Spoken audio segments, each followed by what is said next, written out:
जय हिंद। इस वीडियो में हम पढ़ेंगे नियरेस्ट समीकरण जो कि क्लास 12 बोर्ड एग्जाम 2025 में 100% पूछी जाएगी। तो देखिए नियरेस्ट समीकरण को जो है हम एक एग्जाम्पल के माध्यम से समझते हैं। तो देखिए हमारे पास एक पात्र है और पात्र में हमने CuSO4 के विलयन को ले लिया है और इसमें जो है दो इलेक्ट्रोड को डिप किया है। इलेक्ट्रोड किस चीज की है? Cu यानी कि कॉपर की है। इसको हम जिंक की भी ले सकते हैं, Zn की। तो यहाँ पर जो सॉल्यूशन लेना पड़ेगा वो ZnSO4 लेना पड़ेगा, ठीक है।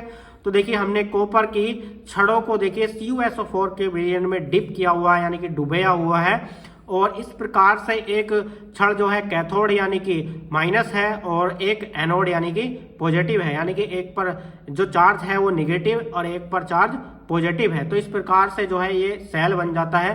तो देखिए नियरेस्ट जो समीकरण है वो सेल के इलेक्ट्रोड विभव को बताता है और इसकी सांद्रता को भी, ठीक है।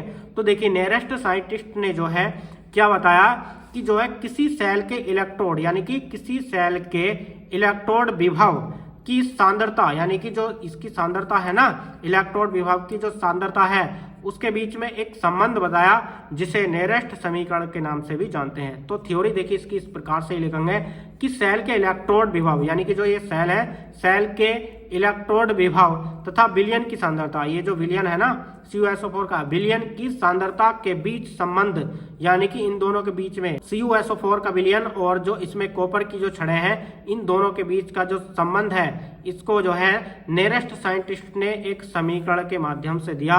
जो समीकरण इस प्रकार से है। तो देखिए M यहाँ पर जो देख रहे हैं M क्या है? एक मेटल है। मेटल कोई भी हो सकती है, यहाँ पर Cu भी हो सकती है, Zn भी हो सकती है, ठीक है। तो हमने क्या किया है M यानी कि उस पर कितना चार्ज है, यहाँ पर जो एनोड और कैथोड यानी कि इन पर कितना चार्ज है, कितना भी हो सकता है यानी कि N पॉजिटिव है, ठीक है। और ये किस फॉर्म में है? एक्वस फॉर्म में यानी कि लिक्विड में ये मेटल की छड़ डिप की हुई है, ठीक है। उसके बाद प्लस और उसमें कोई इलेक्ट्रॉन डालने हैं, ठीक है। तो यानी कि इसमें कोई इलेक्ट्रॉन डालने हैं, कितने डालने हैं? N मान लिया, ठीक है। यानी कि कितने भी इलेक्ट्रॉन हो सकते हैं, यानी कि N इलेक्ट्रॉन यदि इसमें डाल रहे हैं तो देखिए ये जो मेटल की जो छड़ है ना इस प्रकार से ये सॉलिड स्टेट में आ जाएगी, ठीक है। यानी कि M और सफिक्स में जो S है मतलब सॉलिड, यानी कि जो मेटल की छड़ है वो सॉलिड स्टेट में, ठीक है। उसके बाद ये तो थी जर्नलिफिकेशन। उसके बाद देखिए जो अभिक्रिया के लिए क्या करना होगा, यानी कि सेल का जो इलेक्ट्रोड विभव यानी कि जो E होगा ना वो किसके बराबर होगा? मानक इलेक्ट्रोड विभव यानी कि E naught minus RT/NF log E MS upon Mn positive की सांद्रता, ठीक है। यानी कि RT/NF ये क्या है इसको हम आगे बताएंगे। और यहाँ पर फिलहाल ये देखिए ये MS क्या है? M यानी कि जो सॉलिड स्टेट में मेटल है और ये जो इस प्रकार से ब्रैकेट में होता है इसको बोलते हैं हम सांद्रता यानी कि मेटल आयन की सांद्रता, ठीक है। यानी कि E equal to E naught minus RT upon NF log E MS सांद्रता जो होगी Mn की इस प्रकार से, ठीक है। उसके बाद देखिए जो log E है इसको हम log 10 के बेस में करेंगे।